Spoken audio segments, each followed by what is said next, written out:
all, and welcome back to my channel. If you haven't seen my face before, my name is Jessie Kat, and my YouTube channel is about just as random as I am.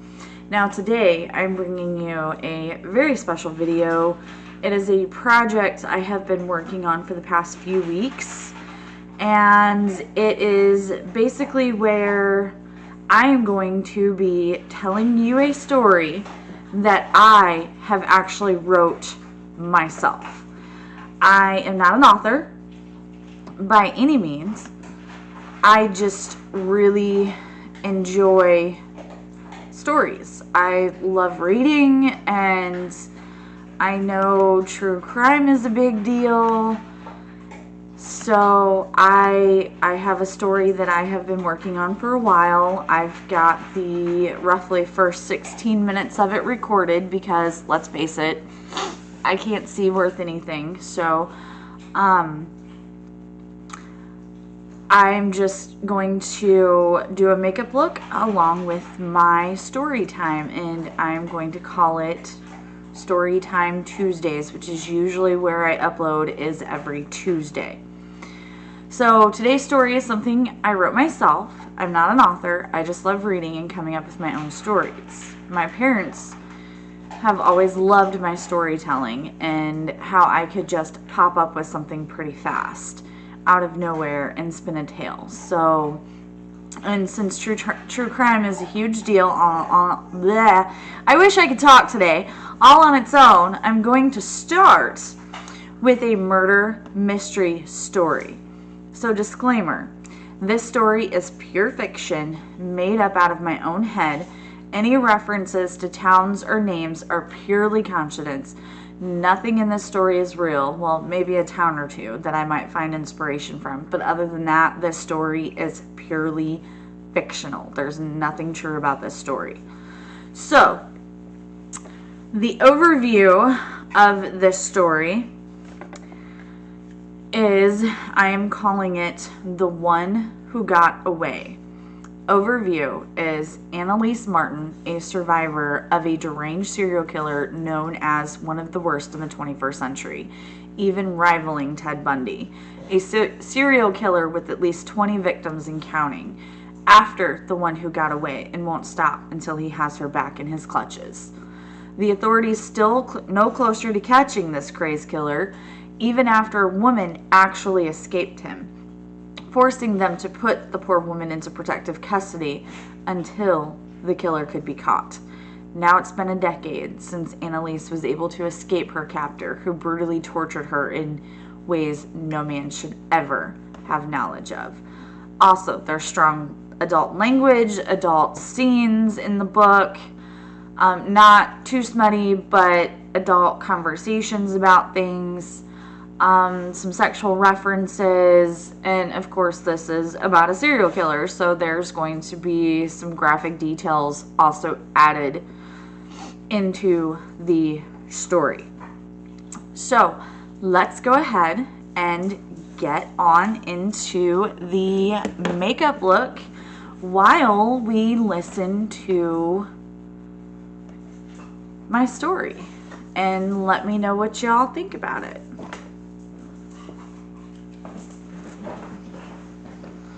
Annalise Martin, now 32 years old, living in a very small town on about 10 acres, heavily guarded by some of the military and FBI's finest. You would never know they were there unless they made themselves known, which was perfectly fine with her after her ordeal 10 years ago. She preferred her solitude away from everyone. Trust issues didn't even begin to describe how effed up she really was. The man who changed her life forever was still out there looking for her. The one who got away. The FBI tried to keep her safe in numerous other places. Larger cities, more people, encouraged her to live life as normal as possible, even though she had to always be fully camouflaged before ever leaving her home. This is when she got so tired of dolling herself up every day just to go to a menial job where she couldn't even share any parts of her life with the people around her. She didn't have friends, she absolutely never dated, and finally decided to put all her experiences down on paper. She became a writer on true crime. She never had to leave the house for this. She could do all her research online, and with her ties to the authorities, she had unlimited material at her fingertips. It also kept her safe, because she never had to go anywhere or be around people who could possibly figure out who she was. It also helped with her anxiety, depression, and PTSD. The smallest things would scare her, and she refused to be watched over by men all the time. So the only agent she ever allowed near her, and probably the only friend she had, was Willow Gillian, who was brand new to the FBI at the time her case was in full swing. But now was so adept at what she did, she went up the ranks quickly. Now disguised as her roommate, or some people in town thought they were lovers or something. Nope, not even remotely interested in sex of any kind with anyone. She has been the only agent who's been there since the day Annalise stumbled into a small farm where an older couple lived, beaten, bleeding, raped, and half naked. Her only sexual experiences came from her captivity. She was a virgin when she had been kidnapped. And that seemed to be the preferred type of women that killer went after, virgins. That made her a target. If she'd have known that at the time, she probably would have thrown it away at the first chance she got. Not that she had many chances to do so. Even back then, she was consumed by school, doing her best in everything. Made straight A's, never drank, never did drugs. She knew what those things could do to a person, a family, all too well. She had a plan for her life until that fateful night. She ended leaving the library way too late, and everything changed. No one even knew about a serial killer targeting young college-age women. The connection between all his victims hadn't been connected yet because he was very random with what his victims looked like. And his MO was different with all of them. Not one woman he murdered was killed the same way. The only constant thing between them all was the sexual abuse they all endured. Bodies were piling up all over the country, mostly small towns with small colleges. Girls who stuck to themselves, didn't have friends or boyfriends, and just consumed with school. He was also only taking one girl from each place he visited. With all this, the connections just weren't being made, not to mention bodies were always found near the same place they were taken from. There was never any evidence left behind after the bodies were discovered.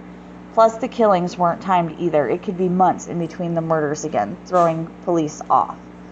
The night Annalise was taken, she had just left the library, casually walking to her car when she felt the little prick in her neck. She had just thought that her bag strap had pinched her, and she kept going. She made it to her car and was starting to feel really groggy and dizzy. She was never able to even get her car started before everything around her went black.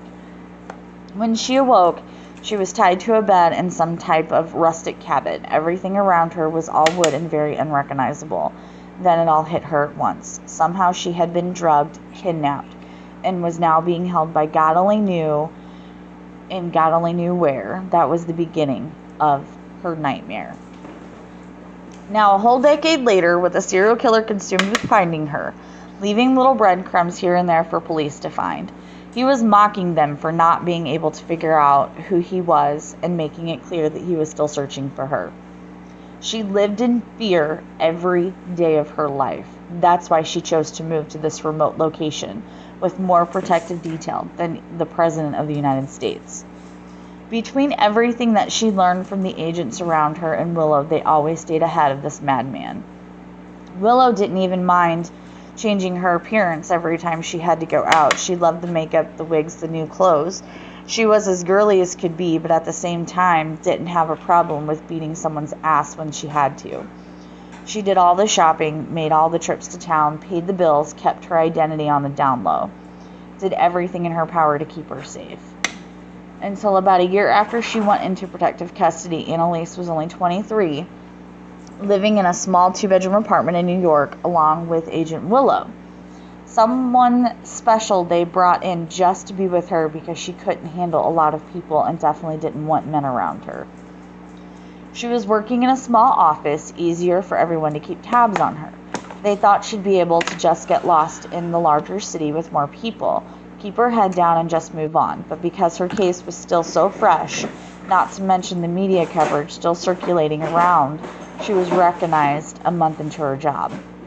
So she was forced to quit moved to another job at a bigger place with more appearance-changing shit than she wanted to remember.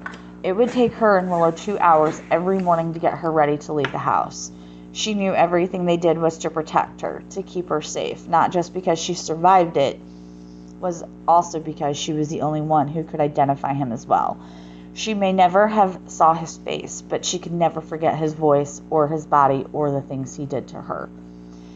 The police were waiting for him to mess up somewhere so that they had more ways to identify him. But he was too good, too calculated, too smart for them to ever get close, and she was too damaged and vulnerable to be used as bait for this guy. He continued to kill even a decade later, maybe not as often, but bodies were still being found and he was evolving, learning better ways to keep himself anonymous and out of police custody. Not long after she was recognized at her job, even with everyone around being careful, he had found her. First, it was random gifts being left at her different jobs she was moving around to. Then it was letters. She moved from one safe house to the next, but he kept getting closer. She stopped leaving her home being put on lockdown, but he found that too. Every single place she was, he'd find her. The last straw was when an agent had been killed outside her apartment building. He was there just waiting for the opportune time to strike, and he told her that as well in the last letter he wrote her that was left right on her door. The agents moved quickly after that, sneaking her out, moving her around from city to city, town to town. They now knew that they needed a very small town in the middle of nowhere with even more protective detail. That's how she ended up at an old farm in Missouri. Plenty of room for her protective detail, and she could work from home, not have to worry about being seen. The town knew she was there, but they never bothered her, and Willow kept all the questions at bay. They even informed the police department there of everything going on, more surveillance, and to keep trespassers off her land. So now, this was her life. She wrote books on true crime, making a small living for herself, stayed away from the public as much as possible, and just lived. This was the longest she had stayed at one place and was really starting to like it. She had a garden and a greenhouse, a pretty farmhouse secluded away from everything except the other agents that lived there on the property in plain sight that she never saw unless they wanted her to see them.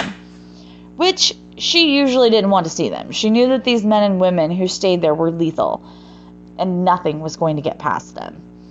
There was a very small, trusted team who took shifts keeping her safe. One group would be on for 6 months, sometimes interchanging if someone needed to get to something urgent during their stay. Then after the first 6 months, the next group came on, but it was always the same 2 groups.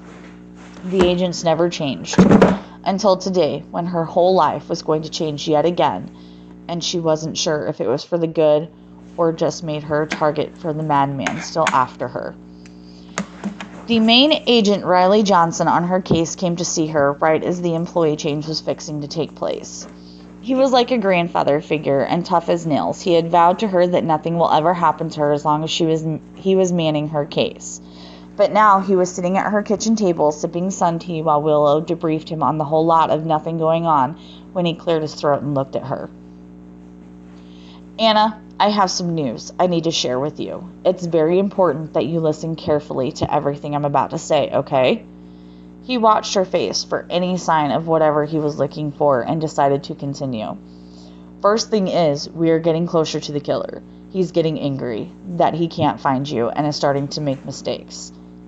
He's left another survivor." That got her attention. What the hell was going on now? How in the world did another girl get away? But that also meant he was still killing women, which they never told her he was doing. Riley was waiting for a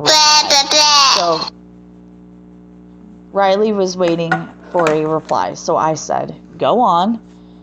He let her go. He ranted and raved to her that she wasn't you, and he couldn't continue with her because of you. All he accomplished was kidnapping the poor 22-year-old, threw a tantrum, then let her go. He never touched her otherwise. He has only killed 3 other times, and one was an agent. 2 women who were close to what you looked like had been taken. I'll spare you the details. I know you don't like to know everything. What did he tell her when he let her go? And what are you going to do with her? I asked tentatively. Well, he just kept repeating that she wasn't you and shoved her out of his car. Fortunately for us, it wasn't the same place he abducted her at. It was closer to his hideout. So when a random driver found her half naked and partially bound, stopped and called 911. We got there a couple hours later, and by God, she led us right to his house. Of course, he was gone, and we didn't think he'd be coming back, but he did. Unfortunately for us, the place was crawling with cops, and he took off before we even realized he was there. It was the same place he took you, Anna. This was a huge break in the case. We now have DNA, which is being run as we speak. We are so damn close to catching this guy, I can almost taste it. I sighed. How long ago was this? About 2 weeks ago. The whole place is still being processed. I know no details, but he was worse than we thought. So that brings me to my next thing.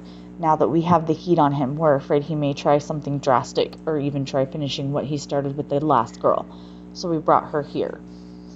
That shook her out of all of this. She jumped up and screamed, "What are you thinking? What have you done? He will find me. He will find us both. We'll be sitting ducks. What the fuck? I trusted you with this whole time." Tears were spilling down her cheeks now, and Willow had her arm around her shoulders. That's why I told you to listen to everything I'm saying. This is the safest place for her to be with you as well. That home he had is 2,000 miles from here, roughly speaking. He has no clue where you are. If he did, we'd find the evidence in his cabin, which we haven't found any yet. Honest. Please, she needs this, and you could use some socializing with someone other than Willow. Her name is Alana, and she is being passed off as your niece, getting away from the big city for a while. Her appearance has been changed just to get her moved, but I'm telling you, she could definitely be family. The resemblance is so uncanny to you. But not me, she said quietly. He sighed. I know, and all I can say is that saved her life. Please welcome her and don't be mean.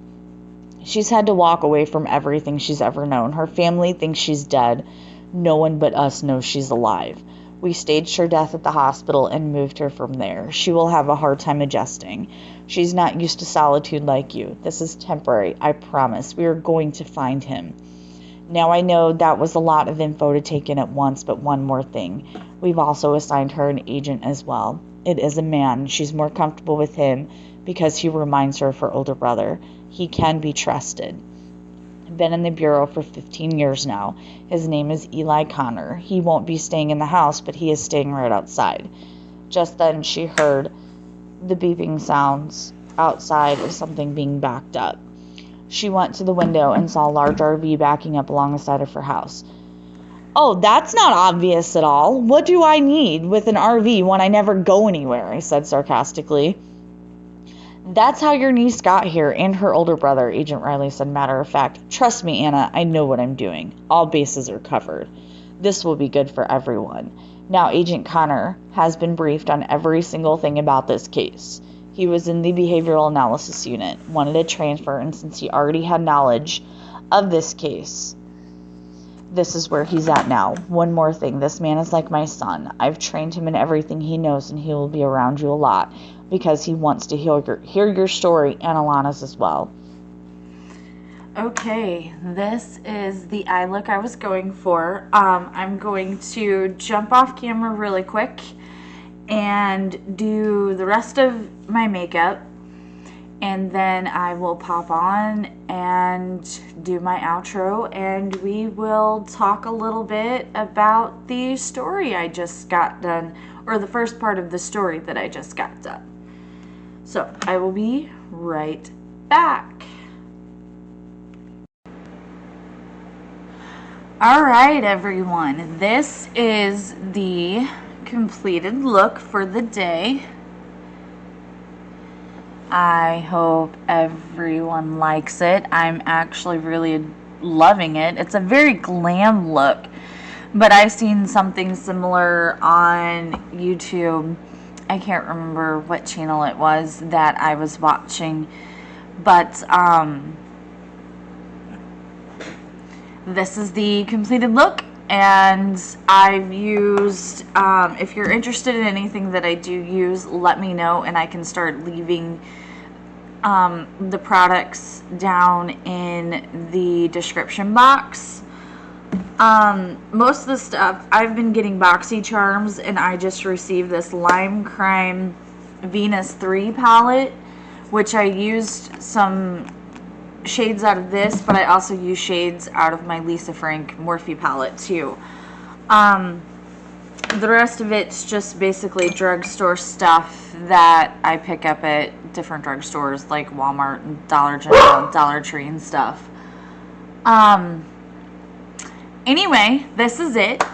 I really hope you enjoyed that first little snippet from the book I am currently working on.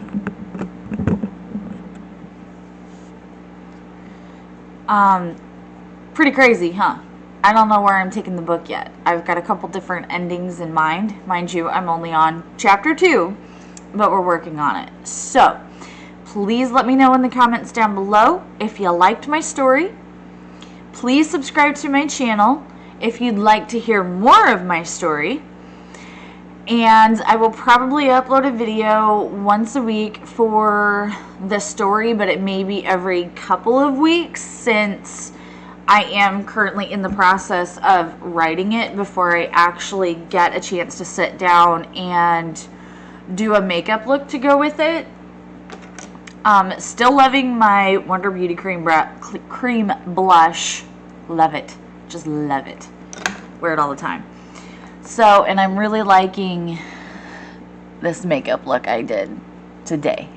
I love it. It looks so good. Anyway, so that is all I have for you today. Oh, also, another project I was thinking about. You don't hear a lot about women serial killers or women killers in general. So I was thinking about, since true crime is all the rage, and I love true crime myself. I watch several different true crime channels like Danielle Holland. Love her channel. She's so informative. Bailey Sarian, of course. I'm a diehard fan of Bailey Sarian's Murder Mystery Makeup Mondays. So I'm thinking I may do a small series about women serial killers or women sitting on death row right now for whatever they've done. I was thinking about doing a little snippet series on that along with makeup. I upload once a week. The days vary. I try to get things up on Tuesdays, but we will see how everything goes. I hope you all enjoyed it. Please like, please subscribe. Please let me know. I read all comments. So that is all I have for you today, other than our inspirational quote that I always leave you with. So let's get into an inspirational quote.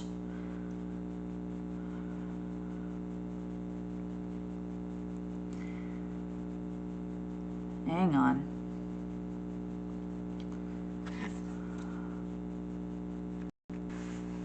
Okay, this quote comes off of the Serenity Movement's Instagram post. It says, if you don't see a clear path for what you want, sometimes you have to create it yourself. Perfect, right? You are wonderful. You are beautiful. You are worth it. You are unique. You are special. Don't ever forget that. So, that's all I have for you today, and I will see y'all in my next video. Bye.